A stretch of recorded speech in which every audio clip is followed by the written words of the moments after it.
come in. If you are a dreamer, a wisher, a liar, a hoper, a prayer, a magic bean buyer. Do I have any magic bean buyers in here? Oh, come on. Do I have any wishful magic bean buyers? There we go. I got some. Excellent. If you're a pretender, come and sit by our fire, for we have some flax golden tales to spin. Oh, do we? Come in, come in. You are welcome here. Come, let us worship.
Good morning, everyone, and welcome to the Unitarian Universalist Church of Berkeley. I'm Jason, and I will be your worship associate today. This is a welcoming congregation, and we're always working on how to better welcome and care for one another. If this is your first time here, we're so glad you've come. And whoever you are, we welcome you in the fullness of who you are. As we begin, we want to acknowledge that this church occupies land in Huichin, the unceded territory of the Chochenyo-speaking Olón people. We understand that we continue to benefit from this seizure and occupation of the land. We acknowledge and embrace our responsibility to take restorative action. We affirm that this is deeply felt and commit our congregation to be in right relationship with Indigenous communities, aligning in solidarity, supporting Indigenous projects, and caring properly for the land.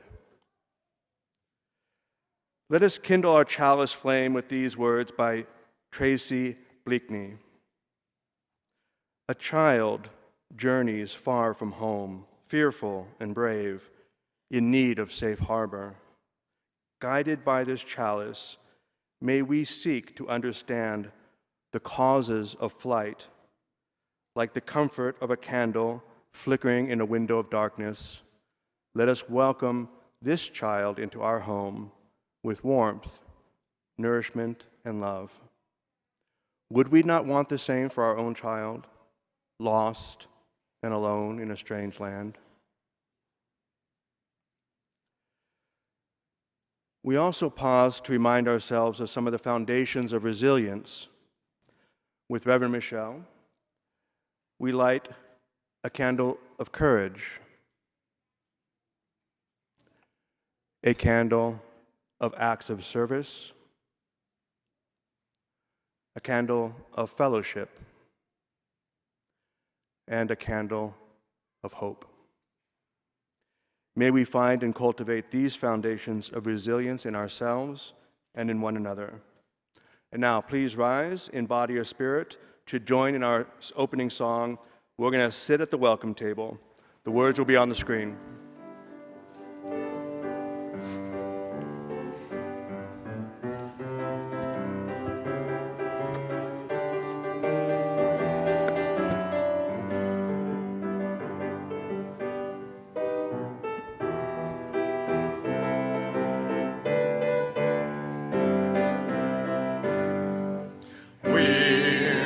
Sit at the welcome table.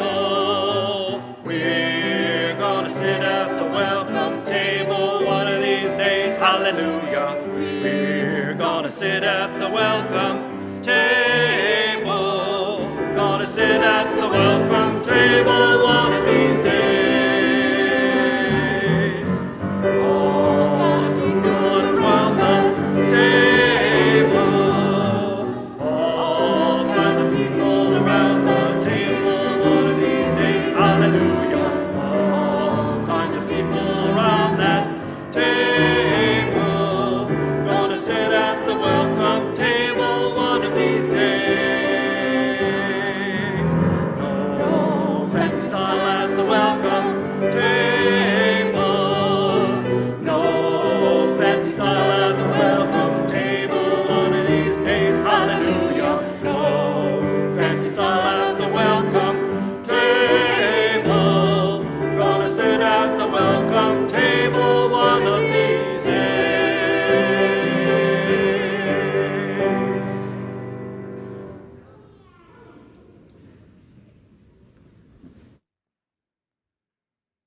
Please remain standing.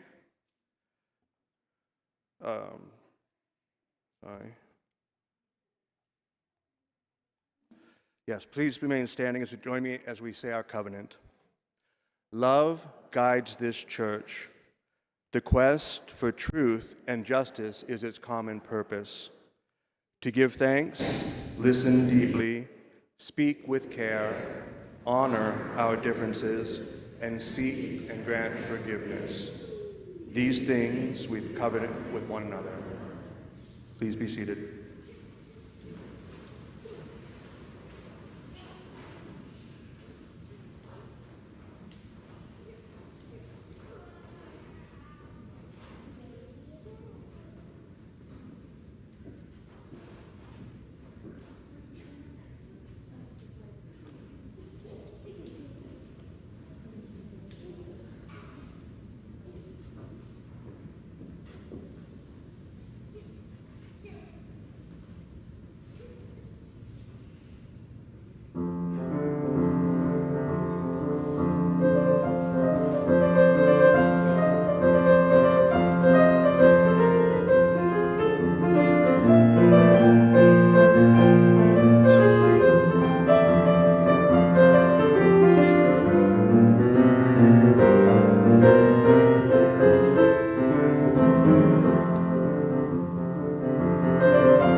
Anybody else want to dance to that? Yes. So let me invite our folks who are young in body or young at heart up to the front for our time for all ages, which is a fun one, and I hear there might even be a construction hat involved. Thank you, Michelle. Good morning. Oh, thank you. Hi. You know what? I'm going to sit much more comfortable.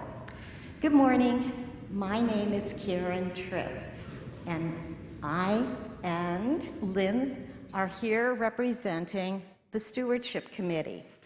And this year's theme is Building a New Way. And our big kickoff event is next Sunday, so please come and join us.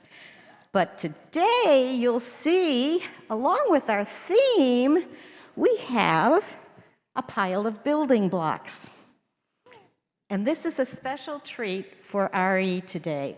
We're going to start building.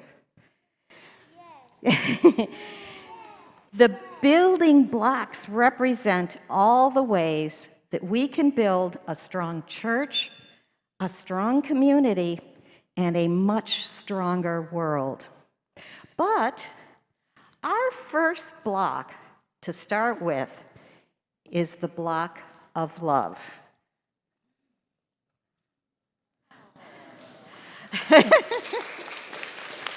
Love is the seed.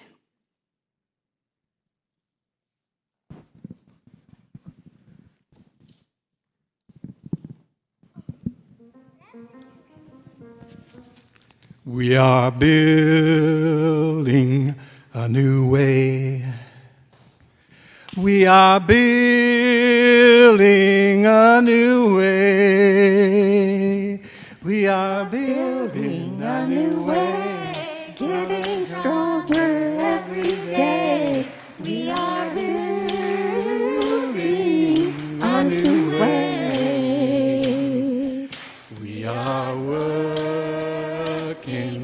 to be free.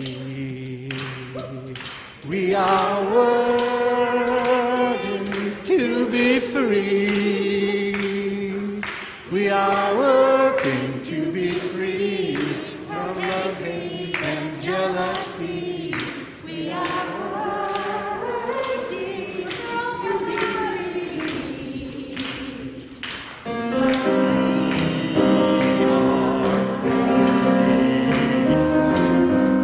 We can feed our every need.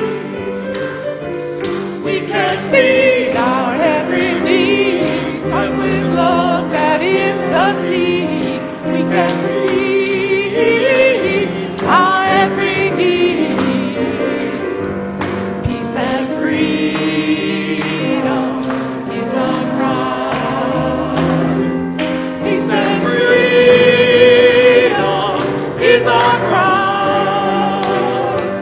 peace and freedom is our cry. Without these, the world will die. Peace and freedom is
Let's now continue our time of grounding, which that music so beautifully started us into.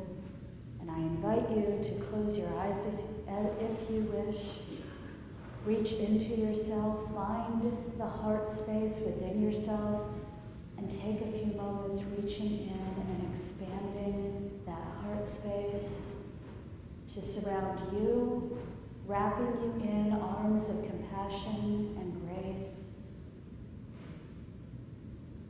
surrounding those around you, wrapping them in the arms of compassion and grace, and with each successive breath, widening the expanse of your heart to touch those in our community, our country, and around our world. Let us sit together in silence for a few moments as we lean into that heart space.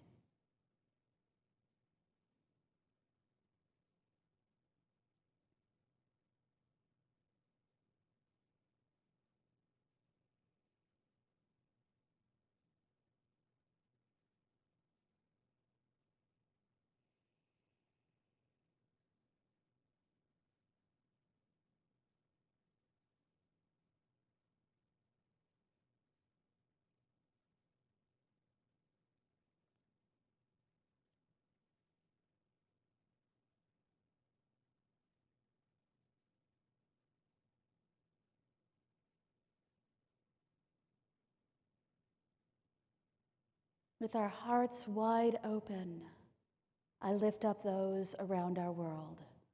Friday marked the 1-year anniversary of the start of Russia's violence against Ukraine.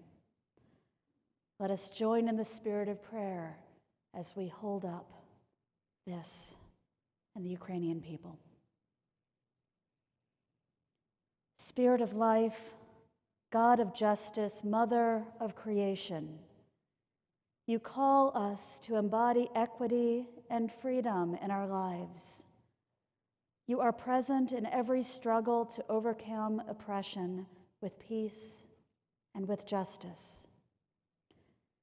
And though our siblings in Ukraine are half a world away from us, we seek to be as near to them as we might in spirit and in prayer. Strengthen and encourage the noble cause of the citizens and religious leaders of Ukraine.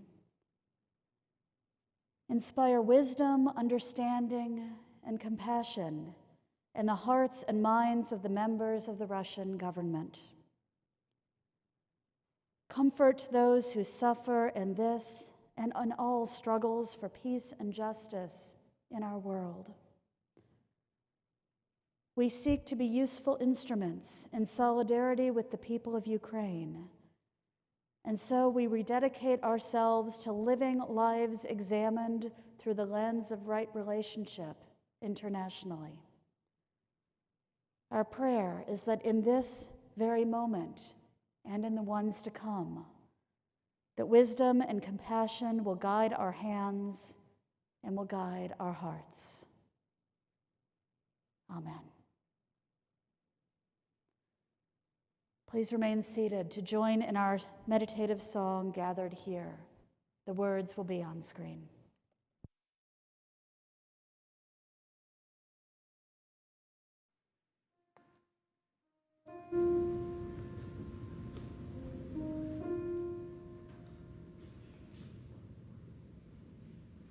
Gathered here in the mystery of the hour, gathered here in one strong body, gathered here in the struggle and the power.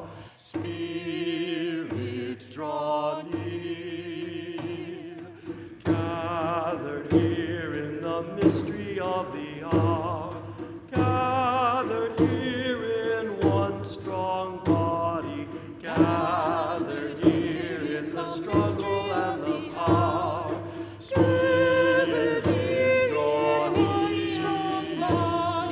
Gathered here in the mystery of the hour, gathered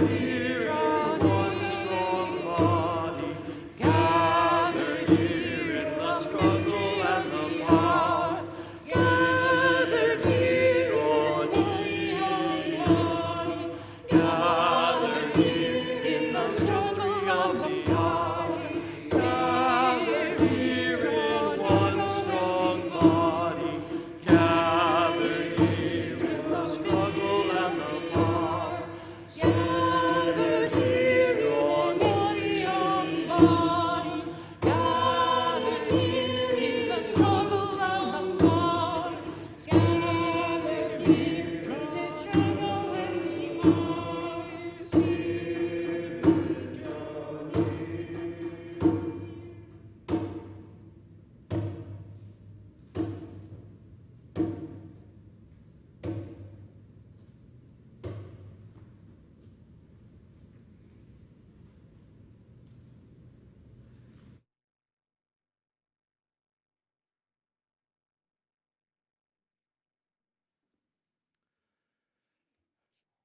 As we're coming to the end of Black History Month, I thought I'd take my time here at the lectern to reflect on some significant relationships I've had against the background of today's theological theme of welcoming. After my parents divorced, my mother met and began dating the only other significant male partner in her life, who eventually became a father figure to me. His name was Carl. Carl taught me a lot about how men should behave. He comforted me when I needed it. He made me feel loved. Carl had a beautiful smile and a memorable laugh. He was a warm, sensitive, and engaged black gentleman from Georgia. Of course, I saw that Carl was black, and my schoolmates made sure I knew that the kid with the Jewish mother dating a black man had some answering to do from time to time. But my relationship with Carl himself was only affected by our racial difference to the extent that his experiences as a black man defined him in ways that white men would never know. My relationship with Carl was rich and complex, and it is to that relationship that I credit my disinterest in race as a predicate in whether or not I'd like to get to know someone. Now, Troy was a young black man who worked at the checkout line of the grocery store adjacent to the apartment building I lived in during my college days in Los Angeles. He was studying electronics at a local trade school, catering to the ethnic and underprivileged community, while I was studying at the very white and very privileged University of Southern California. Troy was from Crenshaw and had never had a relationship with a white person. He found me as interesting as I found him, and we became friends and eventually roommates. His Crenshaw pals would come and visit from time to time. They also had never met, let alone hung out with a white guy. They'd come over often to smoke dope with me and drink, while Troy was a teetotaler, and they eventually adopted me into their inner circle, dubbing me J-Bone, a nickname I still use from time to time. I'm a better person today for having welcomed those young men into my life. And as for Troy, the last time I saw him after a return from a year abroad was on the campus of my university, USC, where Troy had transferred from his electronics trade school and was attending USC's School of Engineering. Now, Maria is hands down one of the most beautiful people I know, both externally as well as internally. When I saw this striking beauty on Tinder, I swiped right, not at all expecting that this gorgeous, successful black woman would be at all interested in me. Well, I could not have been more wrong. When we first met for drinks, the chemistry was so palpable that more than one stranger approached us at the bar to comment on what a beautiful couple we were. Now, as attracted to each other as we were, we also felt that there was something more substantial in our connection worth pursuing.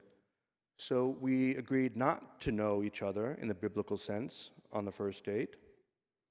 And to solve that problem, we stayed together until enough time had passed that we could consider it a second date.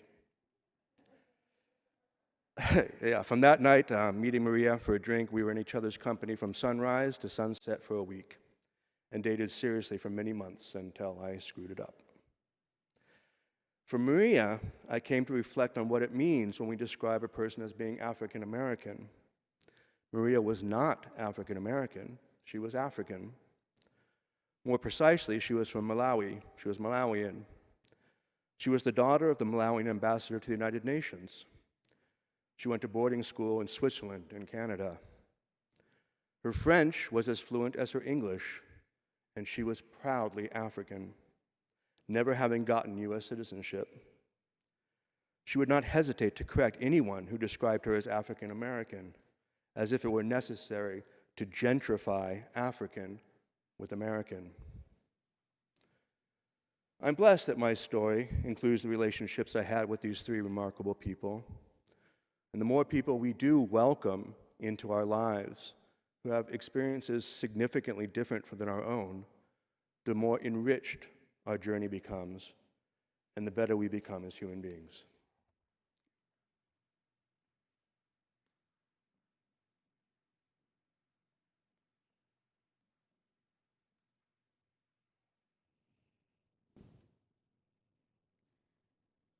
Somewhere, there are people to whom we can speak with passion without having the words catch in our throats.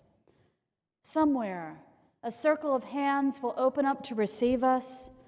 Eyes will light up as we enter. Voices will celebrate with us whenever we come into our own power. Community means strength that joins our strength to do the work that needs to be done. Arms to hold us when we falter. A circle of healing, a circle of friends. Someplace where we can be free. Isn't that beautiful? It's one of my favorite quotes of all time. It was said by Starhawk, sustainability educator and pagan leader and author who lives right here in the Bay Area. Isn't that what we're seeking in so many places? A place where we can feel safe when we're vulnerable. A place that welcomes and celebrates us no matter what. I often read those words of Starhawk's and imagine what it might feel like. It's a great feeling, isn't it? I don't think I've actually ever found something just like it, though. And while we like talking about difference and diversity being good, it doesn't mean they're easy to accept and welcome every time. I'd like to share an essay from the This I Believe series on NPR. It was written by high school freshman Joshua Ukotz and first aired on NPR. It all started in elementary school when I realized I wasn't like everyone else, Joshua shares. My mom says I have a tendency of obsessing on certain subjects. Unfortunately, these subjects don't interest other kids my age, and they don't really interest my teachers either. In fact, my kindergarten's teacher said she would scream if I mentioned snakes or lizards one more time while she was teaching the days of the week. I would often get in trouble for not paying attention, and the teasing began as well. In the third grade, my teacher informed me that I have Asperger's syndrome. I replied, "So what? Did you know Godzilla's suit weighs 188 pounds?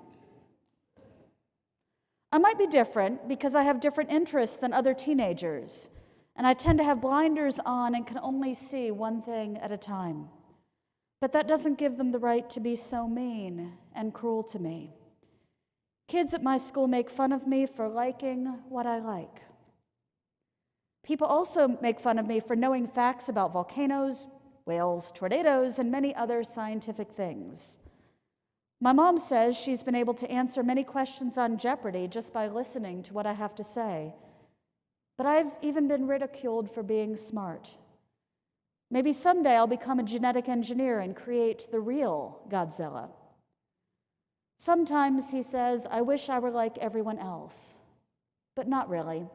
Because I believe people should be respected for being different, because we're all different in our own ways." How's that for wisdom from a high school freshman? Our spaces, our UU spaces, are ones with a lot of difference and diversity. Okay, that's probably an obvious sounding statement, right? But it's actually not so obvious And instead, this is the subject of a good deal of discussion, both in our congregations, if not in most UU congregations. We don't often talk about diversity that we don't have. Well, this is mostly discussion for another day. Let it suffice to say today that there is both a good deal of diversity in our walls, both diversity that is more obvious as well as diversity that is less easily seen, and there is also lack of diversity within our walls.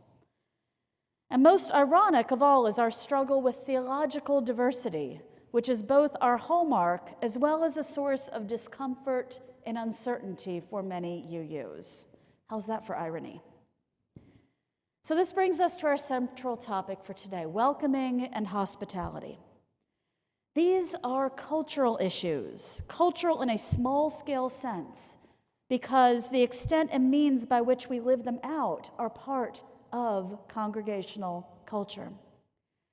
You may be familiar with the distinction between implicit culture and explicit culture. Explicit culture refers to the things that we do intentionally, that we do consciously, that we can easily see that we're doing. These are things like overt welcoming statements, having greeters in the lobby at the door when folks come in, inviting everyone to coffee hour. These are part of our explicit culture of hospitality and welcoming. But there is also our implicit culture. This is harder for someone who is already in the system to see, but it is much more powerful than our explicit culture. Because somebody might look at us and say, does the messaging include me or does it leave me out? Do I feel like my own beliefs or my own identity will be out of place here? Are there other folks here like me? Will my own likes fit in? Are people besides the official greeters friendly to me? Do I feel like they just want me here, or are they just drooling over my visit because I am brown-skinned or I look younger? We crave acceptance because of who we are. In the story I shared earlier by Joshua, we could hear him yearning for acceptance without having to compromise himself. He wanted to be accepted for who he was, and not in spite of his interest in Godzilla. By the way, do we have Godzilla fans here who can join Joshua? Excellent. He's got 5 or 6 here. Excellent. Often the sense of welcoming depends both on whether one feels welcomed as an individual for who they are, like Joshua, and also the overall culture of a place or a group and how open it is to new folks and new ideas. So let me tell you about my high school marching band. I was in a school that went from kindergarten through 12th grade, and marching band usually started in the 8th. It was a small school, so the entire marching band was maybe 70 to 75 students altogether, with maybe 50 marching with instruments. So it was a close-knit group. So you can imagine the disruption each year when a new crop of 8th graders started in the fall. There were usually about a dozen 8th graders. My 8th grade year, there were a dozen 8th graders. That was a big class. After a week of afternoon practices, this is well before the school year started, we all went for a week of residential band camp. Got any high school marching band folks here? Did you have band camp? It's a thing. And it got intense, especially for the new folks, even with our own hazing rituals, which involved spray whipped cream, chocolate sauce, shaving cream, and getting screamed in one's face all at the same time. The band was very insular, but because we were required to accept students who wanted to join the marching band and also to accept students who didn't want to march but just wanted to come to concert band, they were weird. Why didn't you want us? Come on now. There was a good deal of shifting and adjusting that happened throughout the year, every year. There was also the greatest shifting that happened in individual sections, folks who played the same instrument, because those sections got together on a regular basis and all marched together in the same part of the field, were all yelled at the same time, so we were really close. There were 8 piccolos total the year that I started. 2 of us were new, so at least I had a partner there. And it was a rather rocky year as far as acceptance and integration went, especially for me. Partway through the year, one of the older students in the section pulled me aside and told me they had all been talking about me and that they thought I talked too much in sectionals and shared too many ideas. You're laughing because it hasn't stopped. Well, after that, I guess I assimilated better. I kept my mouth shut and seemed to fit in better, but I felt shame for years and still do whenever I remember that conversation. Even in a larger scale sense, the band wasn't a very friendly place for outsiders. When someone would come into our band room, the tone they got was more like, "What are you doing here?" even if we said different words. The jokes were insular, and many things posted in the band room were insular too. Some instrument sections were even more insular than others. The percussion section, let's talk about them. They had an exclusive breakfast every Saturday morning during the main marching season. My senior year, my sister joined the percussion, and I was the ride for both her and a friend of hers who was also in the percussion. Well, they said at first, "No, Michelle can't come to these Saturday morning breakfasts, it's just for percussion." My sister, bless her 8th grade heart, said, "You don't take her, you don't get me." They said, "Okay, she can sit in the car," and my sister reiterated, "You don't take her, you don't get me." So the section had a meeting. After much debate, they decided they would accept me to their exclusive breakfast because the alternative was missing 2 members of the section. I found out later that this was the subject of much gossip and more than a little jealousy from the rest of the band because somehow I was in and they weren't.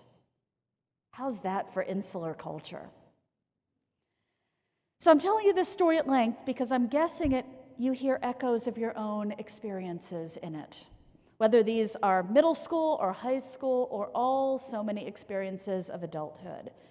Because all over the place, we humans can be just as exclusive. I'm guessing we've all had times when we felt welcomed and accepted, and likewise, we've had plenty of times when we didn't. Reaching into those experiences, remembering those feelings, I'm sure that one of those feels a lot better than the other. One of the core human needs is to feel welcomed and accepted, to feel wanted, to feel like we have somewhere we can belong. For introverts as well as extroverts, this craving for belonging is universal. Now, it'll likely look different based on different needs, different size groups, different types of groups, different sorts of people we seek to fit in with, but the need to belong runs deep. It's becoming more acute, too, as time goes on, as we move into greater and greater loneliness. So I've talked about this study before. I know I have here. You've probably heard about it, this landmark loneliness study, but it bears repeating because of just how pointed it is in its findings. 1985, 10% of those surveyed said they had no one in their life with whom they could share personal information. And an additional 5% had only their spouses or partners. Among all those surveyed in 1985, the average number of confidants was only 3 people. They ran the study again in 2004. When technologies would seem to make the world more connective. In 2004, 24% of Americans said they had no one with whom they could connect with on a personal level. And a total of 53%, more than half, said they had no confidant outside their own family. And a more recent report goes so far as to suggest that loneliness is deadlier than obesity. In this age of increasing loneliness, when some of us are seeking communities and companionship and friends, in places like this, it is still hard for new folks to get in and fit in. Lots of things get in the way. We like our peeps and our spaces the way they are, and at least have an unconscious aversion to changing them. We have our own history. We have our own lingo. Some will jokingly call it alphabet soup as we talk about LFDMC. Did I get it all? LF, film, drama. Okay, I'm getting a thumbs up, I did. But see, there we go. We have our own acronyms. And we can come across as insular and exclusive, just like my high school marching band did. And without having shared experiences or knowing each other yet, it can be hard to accept someone who's different. It can be hard to trust someone who's new. One of the terms for many of these things was named by French philosopher Emmanuel Levinas, who coined the term allergy to the other. It's a provocative term, isn't it? Allergy to the other. In short, it's an internal aversion to someone who is different and other in some way, to something that is different and other alongside the occasional fascination with them, or as it manifests in our congregation, a desire to welcome alongside an unconscious testing to see if someone fits. But we have to consciously move beyond this to truly embody a beloved community here. I believe one of the mandates of our overall mission as Unitarian Universalists is that of welcoming, for creating spaces where folks can find acceptance for their differences, for their brokennesses, a theologically diverse space with many beliefs cohabiting under one roof, with many political beliefs cohabitating under one roof. I poke that here because I believe nationally 20% of Unitarian Universalists will vote conservative. But they don't talk about it because that's not fitting in here, right? Let me name 3 types of space that I hope that we can create here. First, simply a feeling of space. It's easy to feel like our groups are full and plenty, and like our sanctuary space is full even when there's literal space between us. To this end, no, I'm not saying that to this end. Sorry, I missed that. Space. And it is a challenge to continue creating space as we are widening that space and have been to welcome those who are viewing from online, whether you're here right now or catching up with our service later. You also belong in this space. And if you look back on our YouTube channel, a lot of our services get more than 100 views after you've waited a couple weeks. So look around the sanctuary right now. It's near double that number of people who actually are part of this space. I wish for us to also work on what I'm calling a multi-space, for lack of a better name. It might be the hardest of all because it's creating an even more diverse and diversely welcoming space than we have here. The best description I've heard of this is in the email signature line of one of our UU musicians.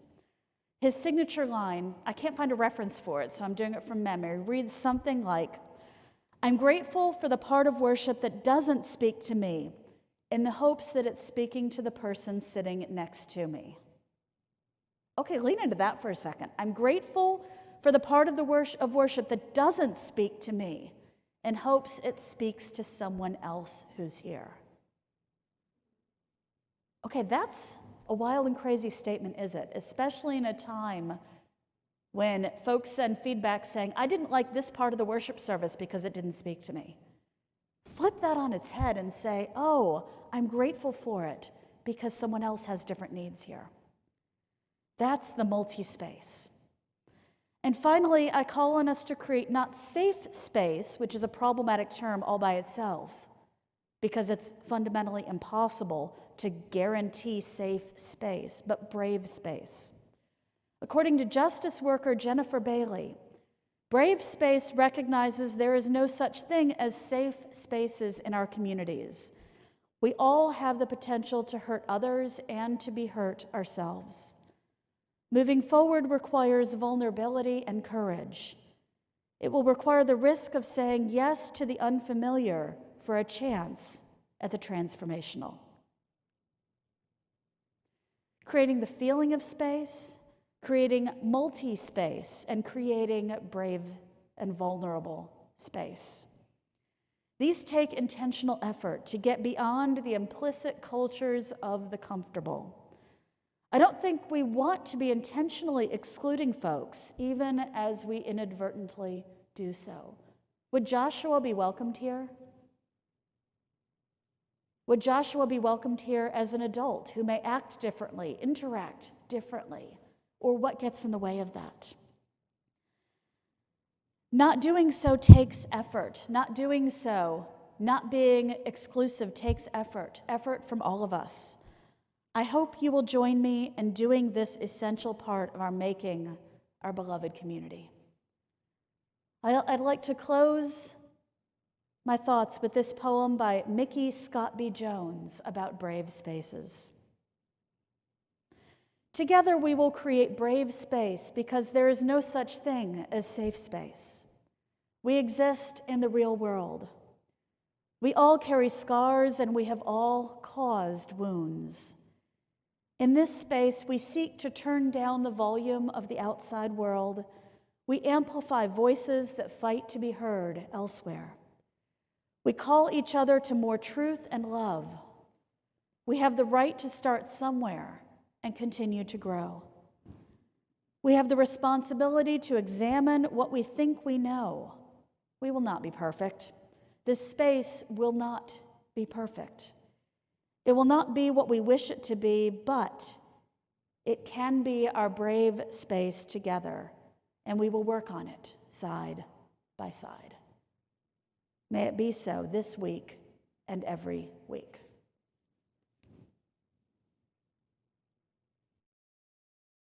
Now we get to hear thoughts from Cynthia Greenleaf.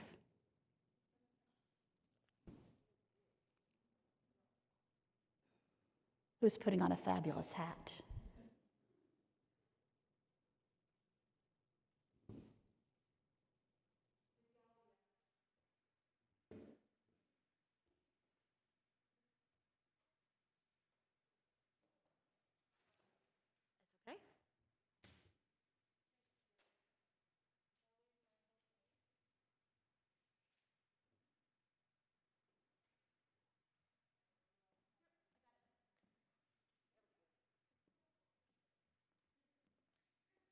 Okay.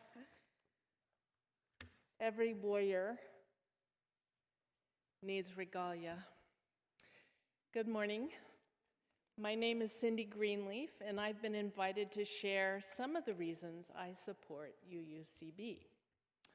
On the UUCB Facebook page, the cover photo shows our lovely tree of life mosaic, captioned with these words: "The mission of our congregation is to create loving community, inspire spiritual growth, and encourage lives of integrity, joy, and service.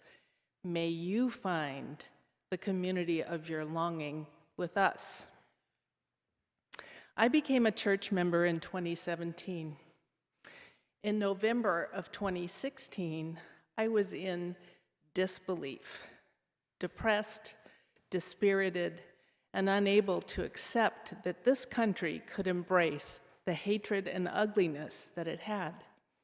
I needed to find a place where my heart would be at peace, where the values I hold and had worked for all my life would be shared by others.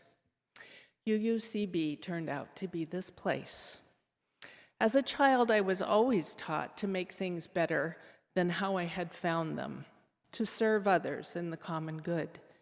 And I've been an activist throughout my life, working on many social justice causes. At UUCB, I found many kindred spirits and many opportunities to work with others to make the world better than how we found it. With UUCB folks, I have protested at the detention center, marched for police reform, gathered to affirm that Black Lives Matter, stood vigil at the synagogue, voted to become a sanctuary church, and developed postcard campaigns to support voting rights. The Social Justice Council, the Climate Justice Committee, and weekly contributions to Good Neighbor all offer opportunities for me to help bend the arc of the universe toward justice. As an educator, I love the focus at UUCB on learning and growth. In services, we are challenged and inspired with new perspectives. We learn different world music and composers and their histories and eras. We are exposed to world literatures and world religions. We learn to do better by one another and our wider world. We educate one another gently and persistently. Co-members put together Music Sunday and Black History services for us, and so much more. We are always learning, and we have fun. We dance, we sing, joy and inspiration. Finally, as someone who has been unchurched throughout my adulthood, I did not anticipate the loving pastoral care I received after my father passed away traumatically in 2021. Handwritten cards and letters, a visit from one of UUCB's pastors, visits from loving church members helped me through my grief and trauma. This was astonishing to me. I have found a loving community here at UUCB and a home for my social justice activism. Like all homes, I know this one needs ongoing care and upkeep. So why do I support UUCB? Not only because it supports service in the world that I care deeply about, but because by doing so, I can help ensure that the good work of this community can continue and thrive. Please consider how UUCB encourages us all to live lives of integrity, joy, and service as the stewardship campaign begins next week. Thank you.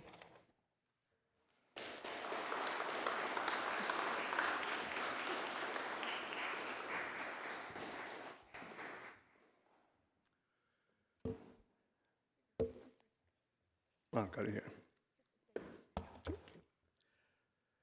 So as we come to the end of our service, we'd like to invite you now to make an offering.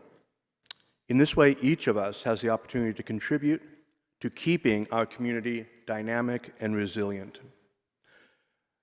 We are continuing with the COVID tradition of taking the offering without passing the plate, and instead you can either give electronically by scanning the QR code on the back of your name tag, or you can take an envelope from the pew in front of you and put in some cash or a check or gold bullion, and put your name and check off whether it's for the pledge or the offering plate, and you can put that into a receiving box in the atrium. Each week, half of the offering plate is shared with a nonprofit Good Neighbor organization recommended by our Social Justice Council. We're grateful that you continue to practice generosity with UUCB, and your offering of any and all values is always received with gratitude.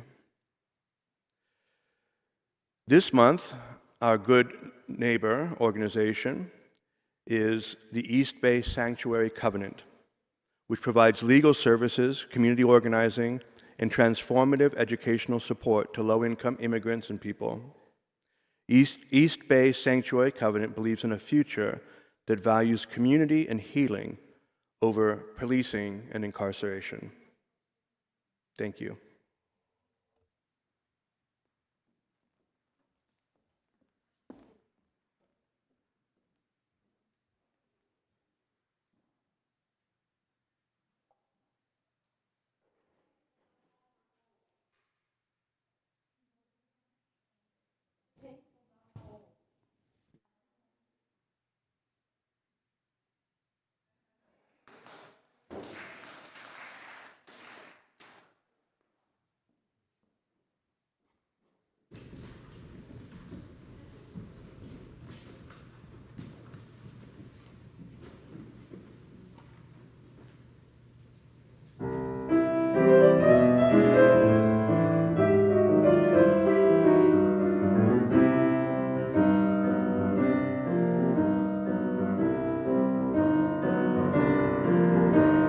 You got a friend in me. You got a friend in me.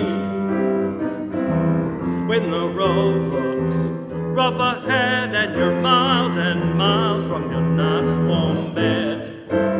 You just remember what your old pal said, son, you've got a friend in me. Yeah, you got a friend in me.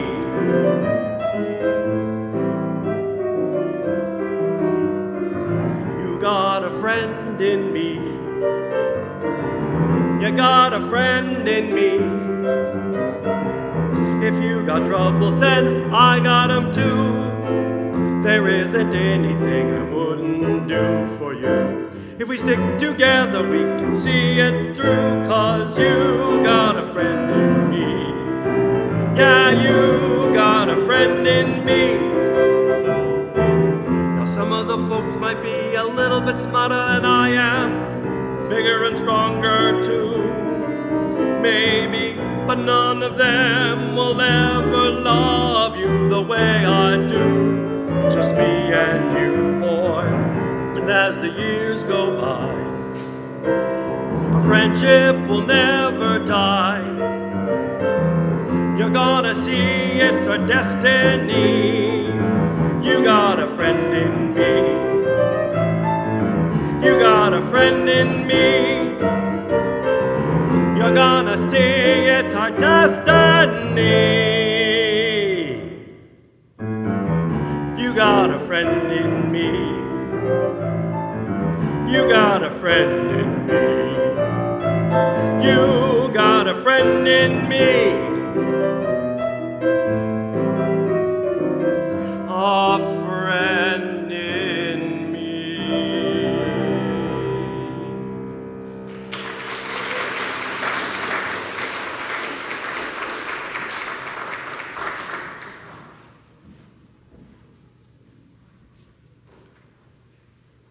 Please join me in dedicating our offering.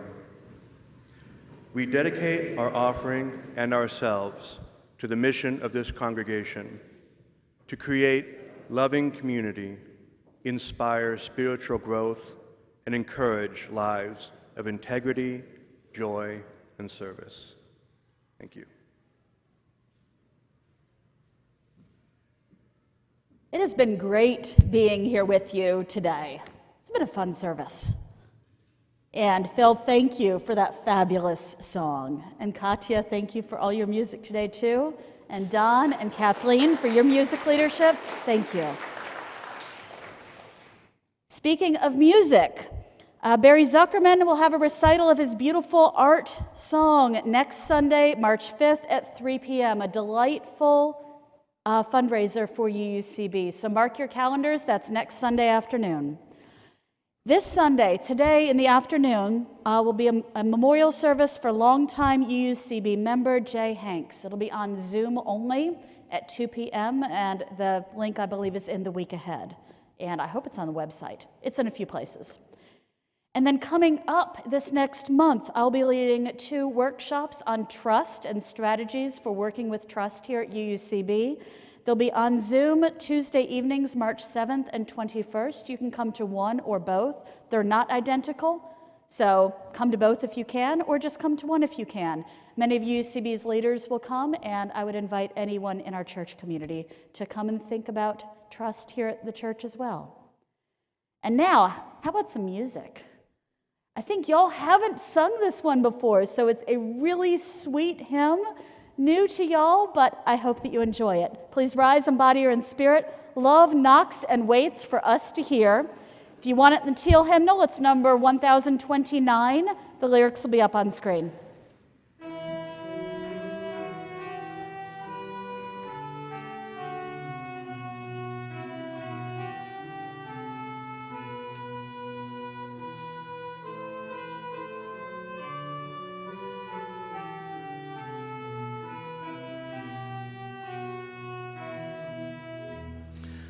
Love knocks and waits for us to hear, to open and invite.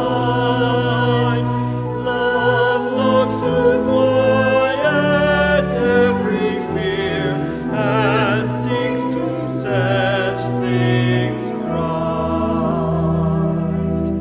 Love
Somewhere, there are people to whom we can speak with passion without having the words catch in our throats. Somewhere, a circle of hands will open up to receive us, eyes will light up as we enter, voices will celebrate with us whenever we come into our own power. Community, look around here, community means strength that joins your strength to do the work that needs to be done.